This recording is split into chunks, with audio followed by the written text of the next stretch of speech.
A quick one. Hey everybody, welcome back. I missed the vlog for 2 days because I was traveling. I'm now in Copenhagen. I am jet lagged. I woke up at 4 this morning and it's 6 a.m. right now, but I did my morning practice.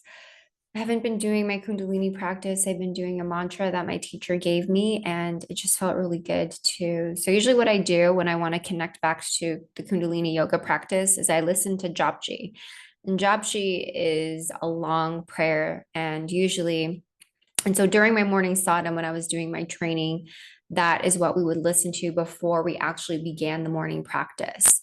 And it said that you should do it during Amrit Vela, which is before the sunrise. And because I woke up at like 4:30, 4:45, normally in the US, unless I was in training or made a purpose, an intention to wake up for sun, I do not wake up that early. I've spoken about it before. I'm just not a morning person, but I was like, okay, perfect. I can do it before the sun rises. And so that is what I will usually do.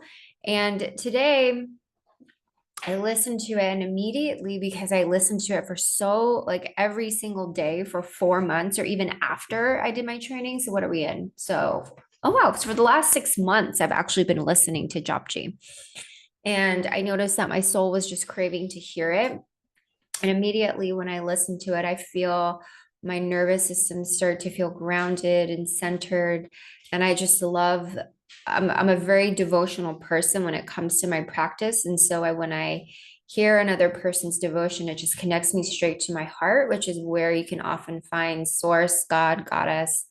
And it just felt really good to just be dropped into that space. And then I led my partner and I into a Kriya this morning, a quick Kriya, a short Kriya.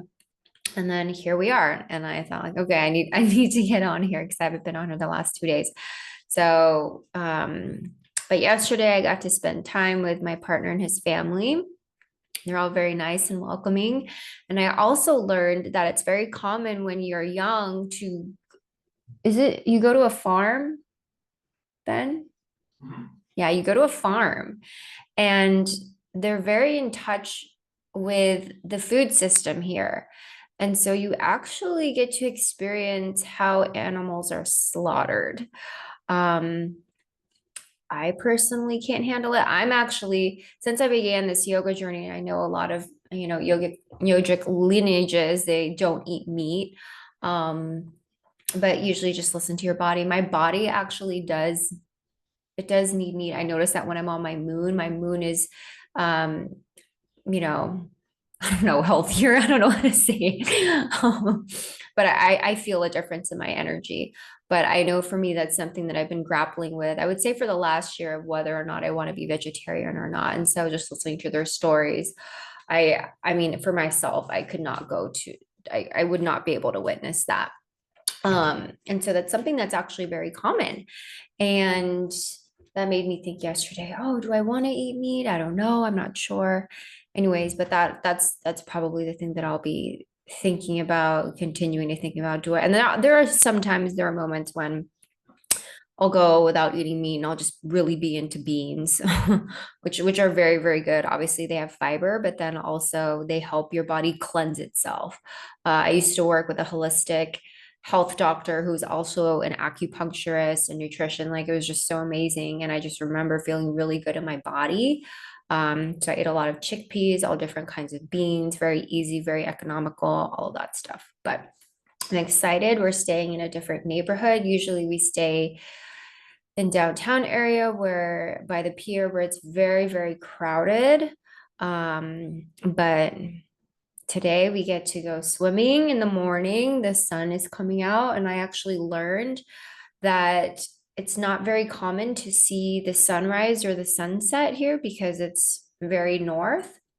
And so that's when I realized, oh, that's why my partner likes to always watch the sunrise and sunset because I think in California, you take those things for granted. And I don't realize in other parts of the world that that's something that isn't common. So when you see something like that, it's really important to honor it. And I think just being able to do that practice of Surya Namaskar, which is sun salutations, and being in this tantric practice, you get to, not, I don't want to say the whole point, but you know, when you start to see and feel that we are all one and that everything, the cosmos are accessible and they are inside of you and that you are an internal, external mirror match, it's beautiful. And so you feel that connection towards everything. But today we're just going to visit a family and who knows what else, but it's always nice visiting here. It's always nice getting out of the States and seeing. I'm a person that really loves observing cultures, and I'm really perceptive, and really understanding why people are the way they are. So I think it'll just be nice to just dive into the culture even more. Usually, every time I've been here, I've gone on a tour just to understand, but this time I'm not going. So, anyways, reporting. Not I will report back with throughout the week, but it might not be as consistent considering the time zone. And finding pockets to sit here and reflect and share. But again, this was super short.